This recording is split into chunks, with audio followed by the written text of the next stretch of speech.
Dios les guarde en esta tarde, en este día o en esta noche, según el lugar donde se encuentre. Les habla Luna Gabriel, su amigo y hermano en Cristo Jesús. Bueno, agradezco al Señor por otra oportunidad más que podamos compartir su palabra. Así que dichoso por esta oportunidad que me brinda el Padre Celestial. Estimados, quiero hablar sobre Juan 10:30, ¿verdad? Un texto donde hay muchas interpretaciones. Eh, por ejemplo, los trinitarios creen que allí Juan 10:30 se está hablando de dos sujetos en la deidad, el venitarismo que son dos sujetos en la deidad. Bueno, hay varias lecturas, los testigos de Jehová que también tienen su propia interpretación diferente. Eh, y bueno, quiero transmitir de parte de mi persona, ¿verdad? ¿Qué es lo que estoy yo creyendo en Juan 10:30 como unicitario? No digo que todos los unicitarios quizás lo interpreten como yo, pero voy a hacer este video y quizás a alguien le sirva, quizás a alguien lo tome, quizás otra persona no lo tome o no sea de su gusto, quizás no encaja con su doctrina o con lo que está aprendiendo, pero la Biblia dice escudriñar todo y retener lo bueno. O sea que vamos a ir al punto. Juan 10:30 dice: yo y el Padre uno somos, ¿verdad? En el griego encontramos, ¿verdad?, que el adjetivo numeral uno está en género neutro. Esto indica, bueno, por supuesto, que se está referenciando o haciendo una denotación en cuanto a algo abstracto, a algo conceptual. Al ser en género neutro, indica que no es justamente una persona o una entidad o algo. O sea, más que nada se está refiriendo a algo conceptual, a algo abstracto, a primera mano, ¿verdad? A primera mano podemos dilucidar eso, ¿verdad? Pero por supuesto que nosotros no podemos sacar una conjetura o una explicación tomando solamente un solo texto. Tenemos que leerlo dentro del contexto, dentro del pasaje, ¿verdad? Juan 10:30 dice: el Padre y yo uno somos. Vamos a citarnos un poquito en el momento histórico de esas declaraciones de Jesús. Estaba transcurriendo en esos días, se estaba celebrando la fiesta de la dedicación al templo, la famosa fiesta judía Hanukkah.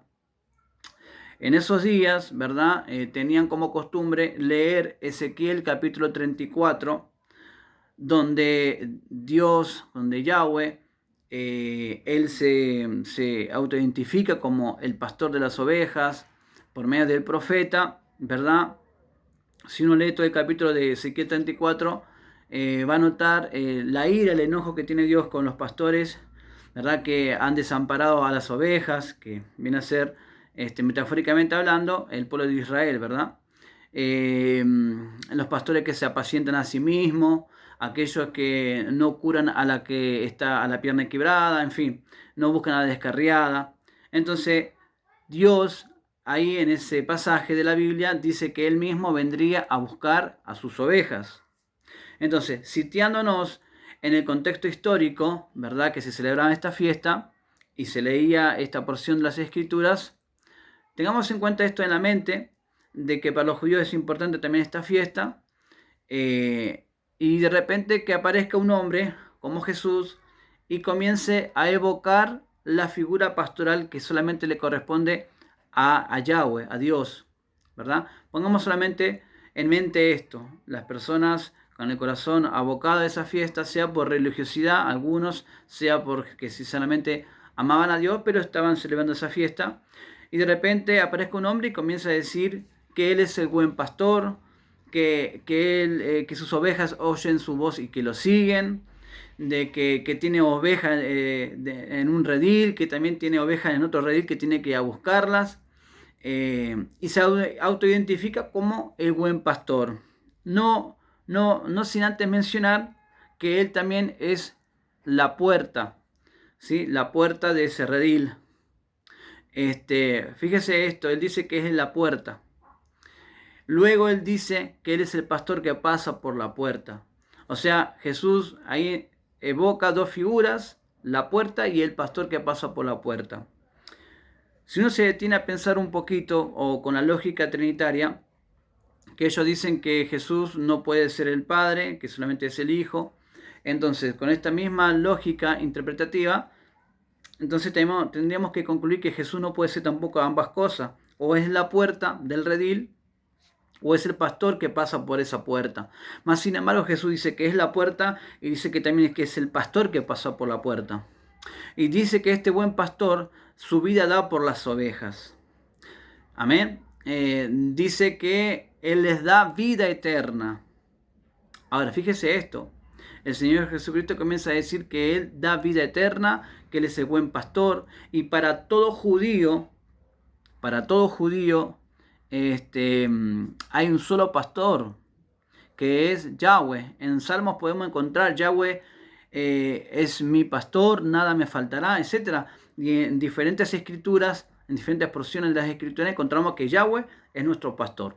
Pero más sin embargo viene Jesús en esta fiesta, en esta conmemoración, y dice que Él es el buen pastor, que su vida da por las ovejas, que las ovejas oyen su voz y que lo siguen, que los que vinieron antes que Él eran salteadores y ladrones, pero Él es el buen pastor. Aleluya. Ahora, esto comienza a caer mal a los judíos, que alguien venga a decir estas cosas, y aparte de decir que les da vida eterna. ¿Quién es aquel que nos da vida eterna si no es Dios? ¿Verdad? El único Dios que conocemos en la Biblia es Dios el Padre. Y el Padre es la fuente de vida, el Padre del cual proceden todas las cosas. De hecho, si vamos un poquito también a ser minucioso en este tema de la vida eterna, Jesucristo dice, en una oportunidad dice que a Él le ha sido dado el tener vida en sí mismo como lo tiene el Padre. Entonces, a primera mano podemos ver que esta porción de la Biblia destruye cualquier posibilidad de personas coeternas en la eternidad o en la deidad. Destruye. ¿Por qué? Porque el único que tiene vida en sí mismo, que se autosustenta por sí mismo, es Dios el Padre. Y Jesús dice que a Él le fue dado el tener vida en sí mismo. Y que a quien quiere dar vida, Él da vida. O sea, a primera mano, esto destruye la Trinidad. Ahora los testigos de Jehová podrían decir, bueno, Él es un ser criado porque le dieron vida. Bueno, eso es lo que ellos pueden pensar. Pero más sin embargo, sabemos que Jesucristo es Dios mismo, y que aunque está en esa condición humana, en esa condición de siervo, de enviado, es por eso que Él dice que a Él le es dado el tener vida en sí mismo. Pero esta palabra, mi estimado amado, esta palabra no es solamente entendible a manera superficial, esto es muy profundo, porque nadie puede tener vida en sí mismo a menos que sea Dios mismo. Y la Biblia dice que Dios antes de Él no fue formado ni se formará otro Dios, ¿verdad? Entonces, es entendible de que Jesús, lo que está diciendo Jesús, en otras palabras, que Él es Dios, más allá de que Él diga de que el Padre le dio tener vida en sí mismo, esto corresponde a que Él fue manifestado en carne. En esa manifestación de carne, Él está autocondicionado y por supuesto necesita del poder de la deidad para subsistir por sí mismo. Amén. Ahora bien, entendiendo esto, de que estas palabras destruye por completo a la Trinidad porque deja de la coexistencia destruida, desmenuzada. No hay dos personas coexistentes en la eternidad que puedan subsistir por sí mismas, sino uno solo. Y este uno solo, en su manifestación de carne, dice que el Padre le ha dado el tener vida en sí mismo y que a quien quiere, Él da vida eterna. Amén.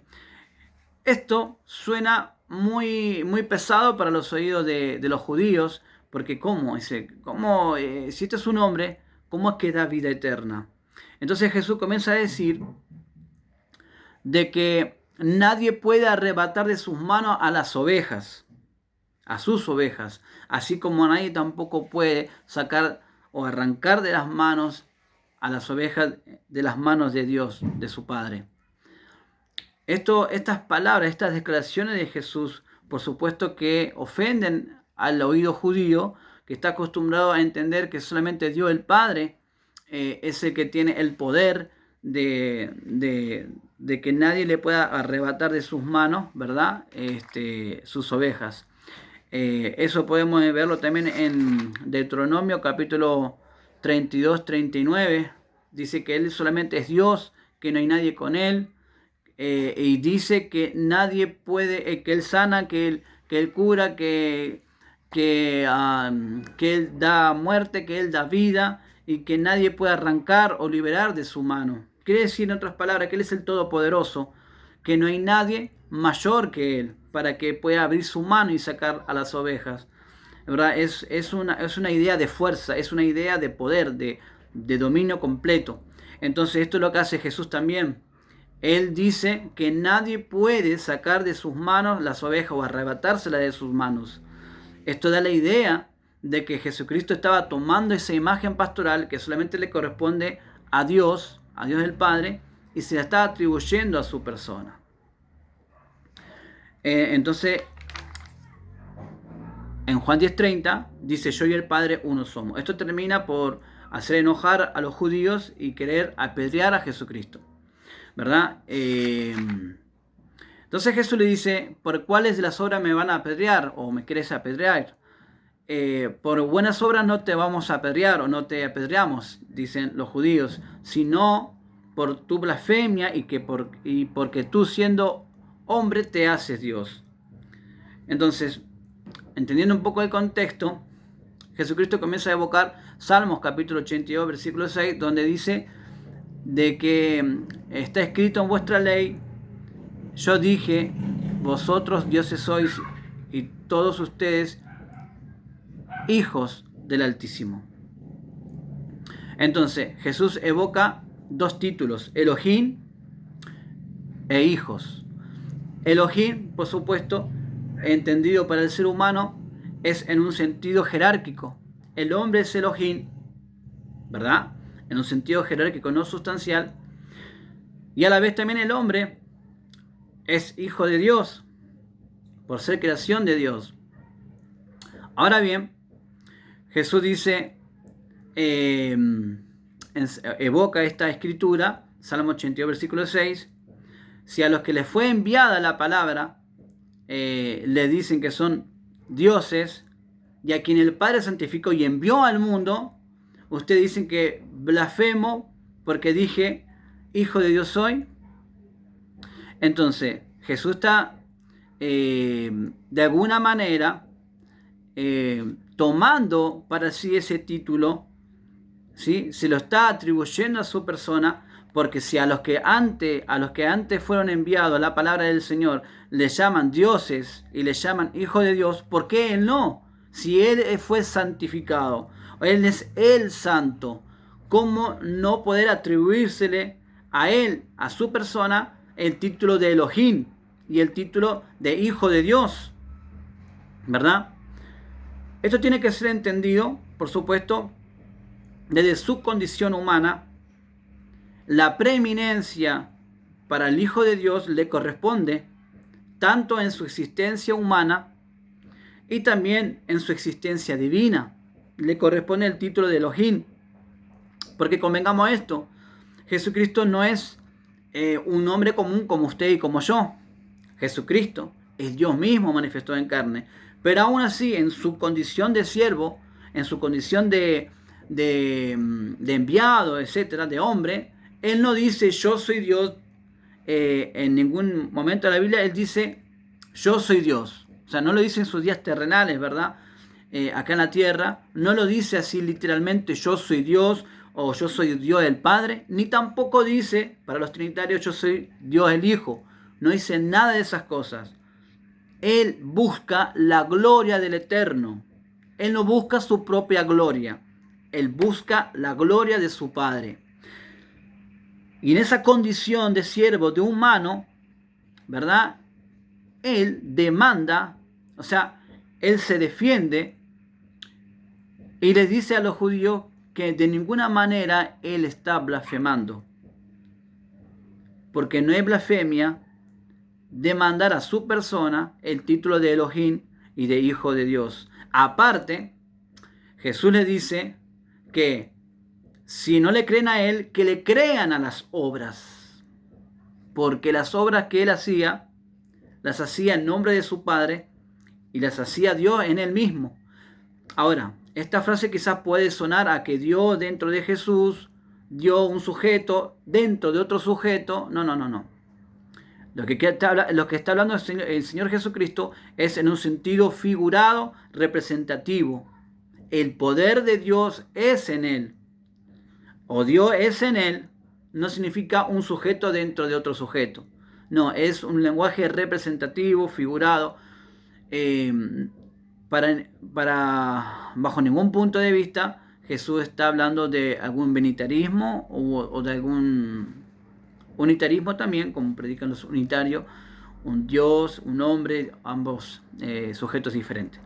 Lo que está hablando Jesús, ¿verdad? Usa una prosopopeya, ¿verdad? Que es una figura retórica, al decir que el poder de Dios es en él, ¿verdad? La unción de Dios es en él. Por eso que fue revestido con el Espíritu Santo, para ser revestido de prerrogativas divinas, para poder hacer todas estas obras, estos milagros.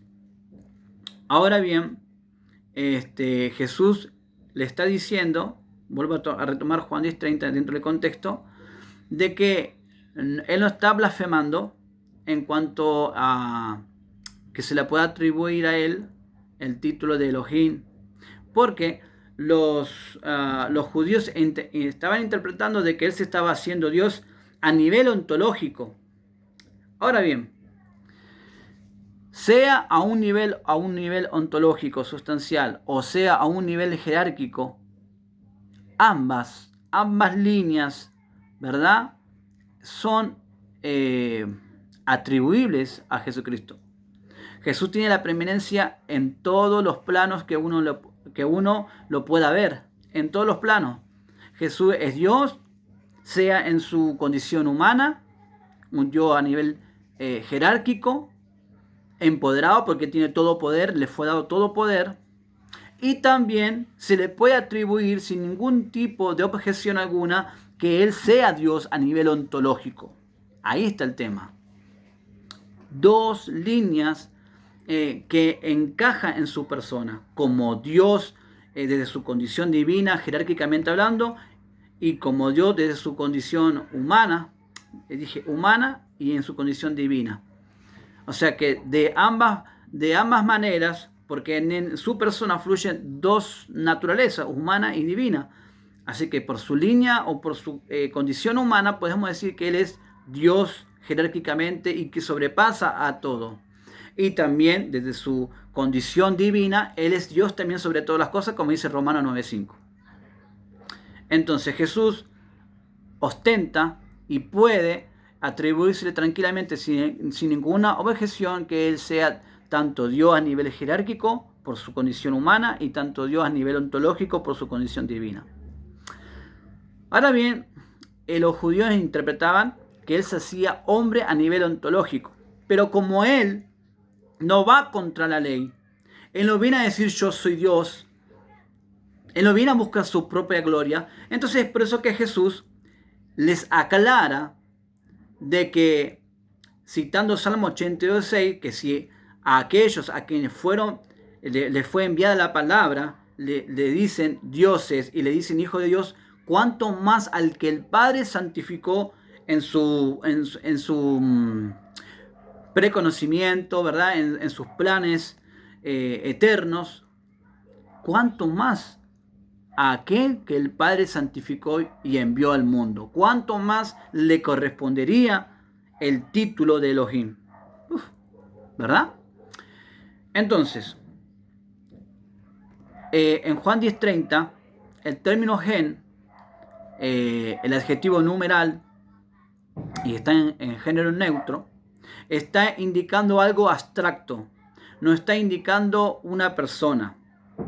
Ahí no está diciendo Jesús, yo soy el Padre, no lo está diciendo literalmente. Pero el contexto denota de que él se está atribuyendo el poder del mismo Padre, la personalidad, las características del mismo Padre, al ser él el buen pastor, al ser él el que da vida eterna. Entonces, por un lado, se le puede atribuir a él el título de Elohim, a nivel jerárquico, como dije, y a nivel ontológico.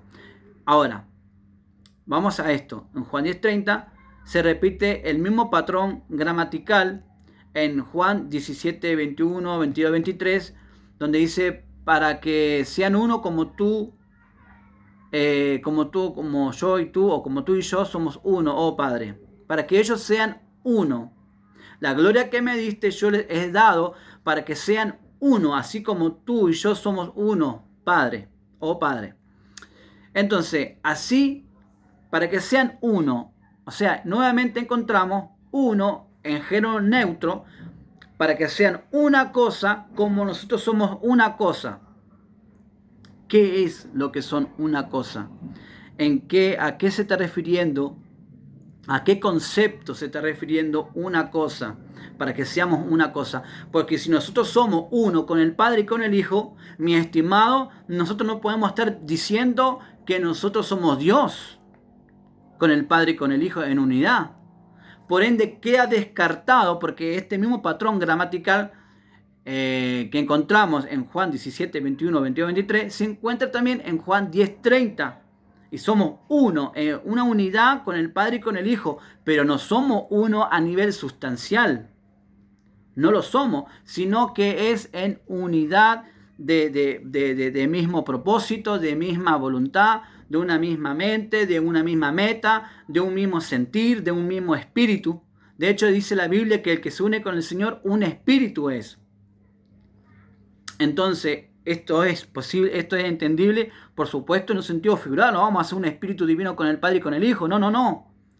Vamos a hacer un mismo espíritu en el sentido de unidad, de estar en el mismo sentir, en la misma, podemos decir vulgarmente, en la misma sintonía, ¿verdad? En la misma sintonía estamos, somos uno, tenemos el mismo propósito, estamos enfocados en un solo punto.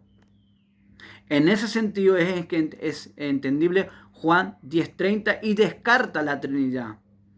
También encontramos en 1 Corintios capítulo 3, versículo 5 en adelante, hasta el 9, podemos leer que Pablo evoca la figura de Apolos, ¿verdad? De él, ¿qué es Pablo? ¿Qué es Apolos? ¿Verdad? Uno siembra y otro riega, pero el crecimiento lo da Dios. Pero ambos son una misma cosa, dice en el versículo 8. Ambos son una misma cosa. Y encontramos nuevamente Hesmen. Encontramos el mismo patrón. Uno son. Una misma cosa son. O una misma cosa están siendo. ¿Qué cosa están siendo? En el versículo 9 dice colaboradores. Entonces, estamos entendiendo aquí, mis hermanos. Esto es un punto para poder entender, ¿verdad? Juan 10:30. Una misma cosa son. ¿Qué son colaboradores? Están en el mismo propósito, están en la misma determinación, están en el mismo sentir, en la misma meta. Uno riega, o sea, otro siembra, otro riega, pero ambos son lo mismo, el sembrador y el que riega, pero son lo mismo. ¿Qué son lo mismo? Colaboradores, están en el mismo sentir. Lo mismo en Juan 10:30. ¿Qué es lo que quiere decir Jesús? Que Él y el Padre son uno, una sola cosa estamos haciendo. Jesús está en unidad con su Padre. ¿En qué sentido? Él alinea su voluntad a la voluntad del Padre. Por eso dice que no se haga mi voluntad, sino la tuya. O sea, está buscando la voluntad del Padre, del Eterno. Alinea su voluntad a la voluntad del Padre, para que sean uno. Y eso es lo que pide el Señor Jesús, que seamos uno en unidad con Él, con el Padre y con Él. En la misma voluntad, en la misma línea, el mismo propósito, la misma meta, el mismo sentir, el mismo espíritu. Eso es una unidad. Ahora, por supuesto, los trinitarios van a decir, bueno, somos una unidad de personas. El tema es que ahí la Trinidad no existe. Porque Jesucristo es el mismo Padre manifestado en carne. Solamente que en su manifestación humana, Él está en una condición de hijo, de enviado, de siervo, de Mesías. Y bueno, es así que Él habla, en ese lenguaje. Él no viene a buscar la gloria de Él como si fuese Él, o sea, por el hecho de que Él sea Dios, no viene a decir yo soy Dios. Más allá de que Él sea Dios, Él no dice yo soy Dios ni soy el Padre. No lo dice así literalmente. Siempre busca la gloria de su Padre. Él se humilló a sí mismo. Entonces, como hemos visto, Juan 17, 11, 17, 11, 17, 21, 22, 23, para que sean uno como tú y yo, Padre, somos uno. En 1 Corintios 3, 5 al 8, el que siembra y el que riega son uno, la misma cosa, ¿verdad? Y así podemos seguir dando ejemplo de una unidad. Ahora el tema, ¿qué es lo que sucede? ¿Por qué la reacción de los judíos? Porque si Jesús está hablando en un sentido de unidad, de propósito, no se tendría por qué enfurecer hasta el punto de querer apedrearlo a Jesús, ¿verdad? Porque, ¿cuál es el problema? Que uno quiera obedecer a Dios y ser uno en el Señor, con la misma mente, el mismo sentir, ser obediente a Él. ¿Cuál sería el problema en ese sentido? Ninguno. Pero el tema es que los judíos interpretaron que Jesucristo se estaba haciendo Dios. Ahora, ¿se equivocaron los judíos? Esa es la pregunta que podemos hacernos. ¿Interpretaron bien las palabras de Jesús? Las interpretaron bien. Jesús se estaba haciendo a sí mismo Dios. De hecho, Jesús les aclaró de que tanto a nivel jerárquico Él puede ser Dios e hijo de Dios también. Los judíos lo querían apedrear a Él porque Él se hacía hijo de Dios,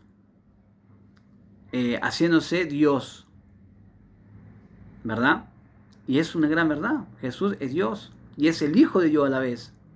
El tema es que los judíos, más allá de que las palabras de Jesús decía que Él era hijo de Dios, esto no los llevaba a los judíos a pensar que Él era una persona aparte del Padre. Esto le hacía pensar en lo que nosotros estamos predicando y que muchos niegan, que Él, aún en su condición humana y que es el Hijo de Dios, también era el mismo Padre manifestado en carne. Porque para los judíos no sería ninguna ofensa que Él venga a decir, yo soy Dios pero no soy el Padre.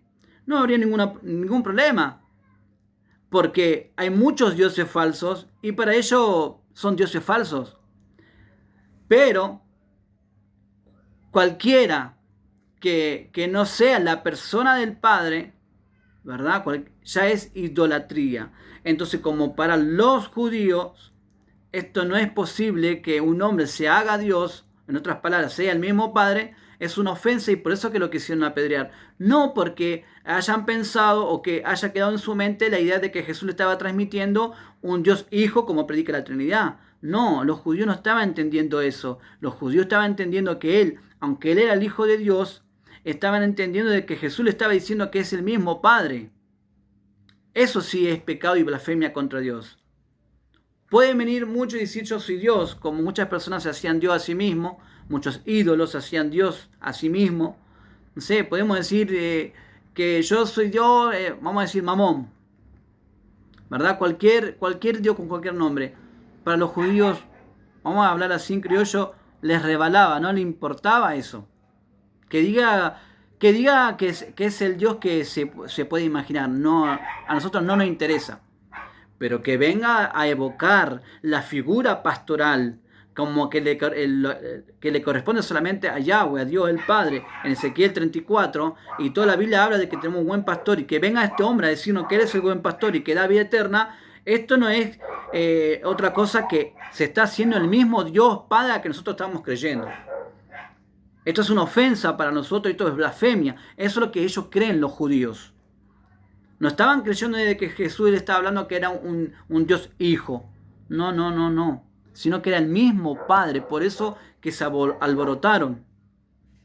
Porque implícitamente Jesús le estaba dando a entender que era el mismo Dios manifestado en carne. Que era el mismo Dios el Padre en esa condición humana. Por eso dice, tú siendo hombre te haces Dios. ¿Qué Dios? ¿Cuál Dios conocían los fariseos?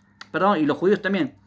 ¿Cuál Dios? Dios el Padre, el único que hay Dios el Padre. De hecho, Pablo, que era un fariseo convertido al cristianismo o a Cristo, dice en sus cartas, en 1 Corintios 8:6, que para nosotros, sin embargo, solamente hay un Dios, el Padre.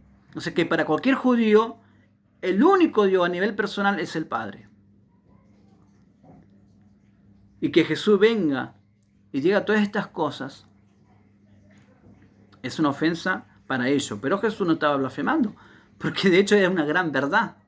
Ningún hombre puede hacerse Dios o Yahweh, ninguno. Pero aquí vemos aquí que Jesucristo puede ostentar todos los títulos. Toda la preeminencia recae en la persona de Jesús, ya sea en su línea humana o en su condición humana, sea en su condición divina. Él también es Dios y puede ostentar el título de Elohim, de eterno, de Dios. De ambas maneras, Jesucristo puede ser ese Dios único que enseña la Biblia. Bueno, mi estimado, espero que les sea de bendición. Sinceramente preparé varios estudios, varias notas, pero lo hice de corrido. Hay algunas cosas que me estoy quizás dejando, no estoy leyendo, pero ya lo incorporé a mi conocimiento, a mi mente, de que esto es lo que está sucediendo en Juan 10:30. La reacción de los judíos es claro para entender qué es lo que estaba pasando allí. Jesús estaba siendo Dios mismo. Más allá de que diga, yo y el Padre uno somos, una sola cosa estamos siendo lo mismo. Estamos siendo lo mismo. Entonces, para los judíos no es una ofensa que Él se haga pasar Dios aparte del Padre. Para los judíos, la ofensa principal es que Él se haga Dios a nivel personal, el Padre. Ese es el problema. Bueno, mis hermanos, Dios les bendiga y espero que sea de su agrado, y estamos en otra oportunidad subiendo otro video para la gloria del Señor. Dios les bendiga.